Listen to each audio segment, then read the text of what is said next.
Hello, girls and boys. Welcome to Storytime Fun. We hope you enjoy it. Today's story is called He's Your Dog, Charlie Brown by Charles M. Schulz. What do you do when everyone in the neighborhood is complaining about your dog? Snoopy had certainly been acting up lately, and the kids were demanding that Charlie Brown do something about it. "Why me?" he asked. "Because he's your dog, Charlie Brown." That did it.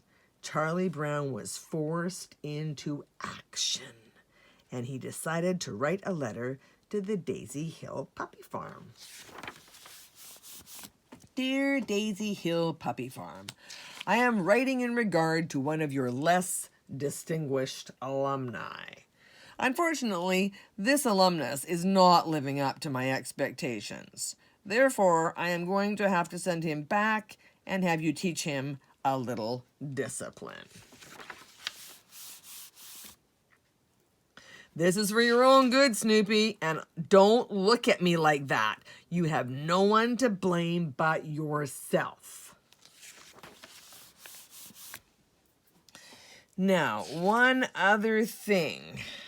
I'm going to call Peppermint Patty and make arrangements for you to spend the first night at her house. Hello, Peppermint Patty. Hi, this is Chuck. Chuck Brown. Yeah. Well, I have a favor to ask. Snoopy is going back to school for a few days, and he needs a place to stay tonight. Yeah, it's too far for him to make it in one day, so can you put him up for the night? Sure, Chuck. Glad to oblige.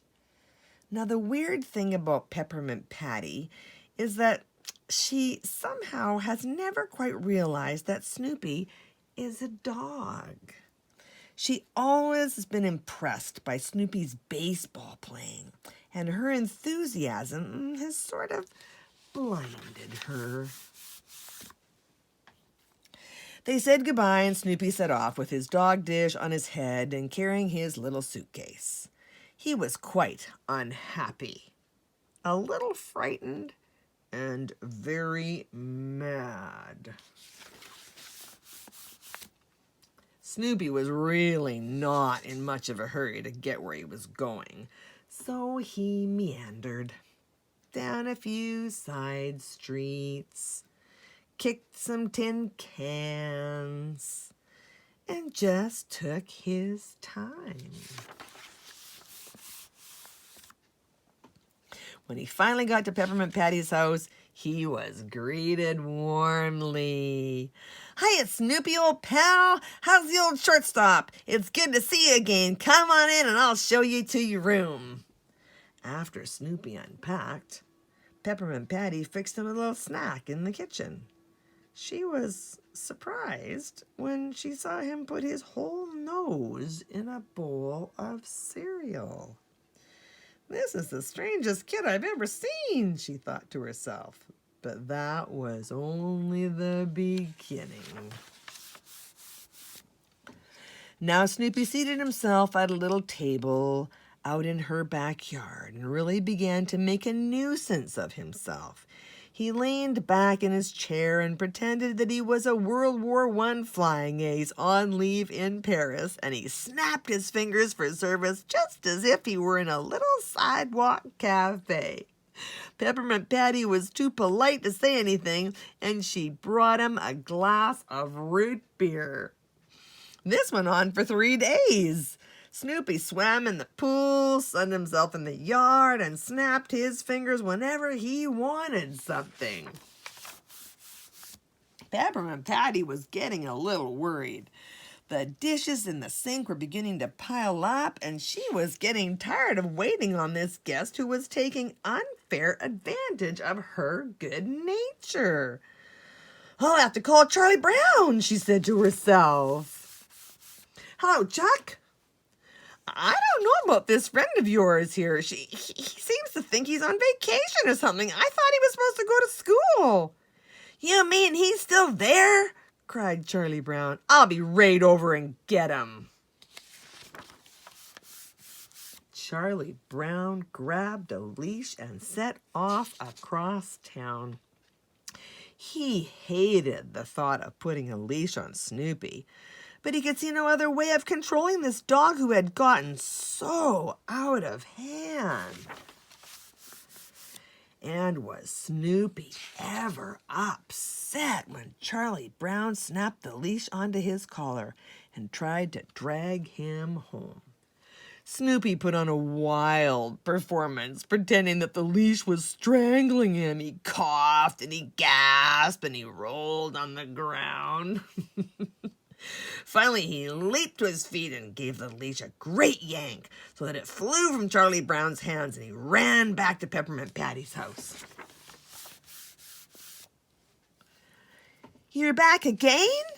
Well, look, friend," said Peppermint Patty. "I'll let you stay a while longer because I sort of like you. But let's get one thing straight.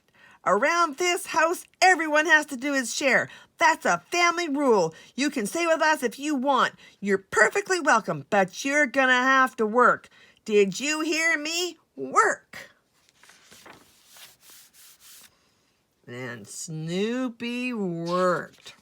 Peppermint Patty had him doing dishes, mowing the grass, washing windows, vacuuming rugs, and taking out the trash.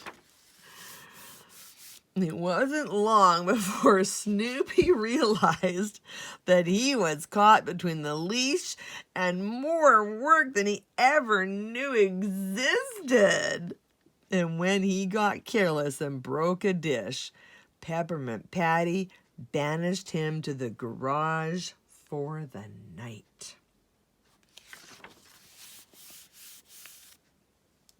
There's nothing worse than being banished to the garage. Snoopy felt terrible.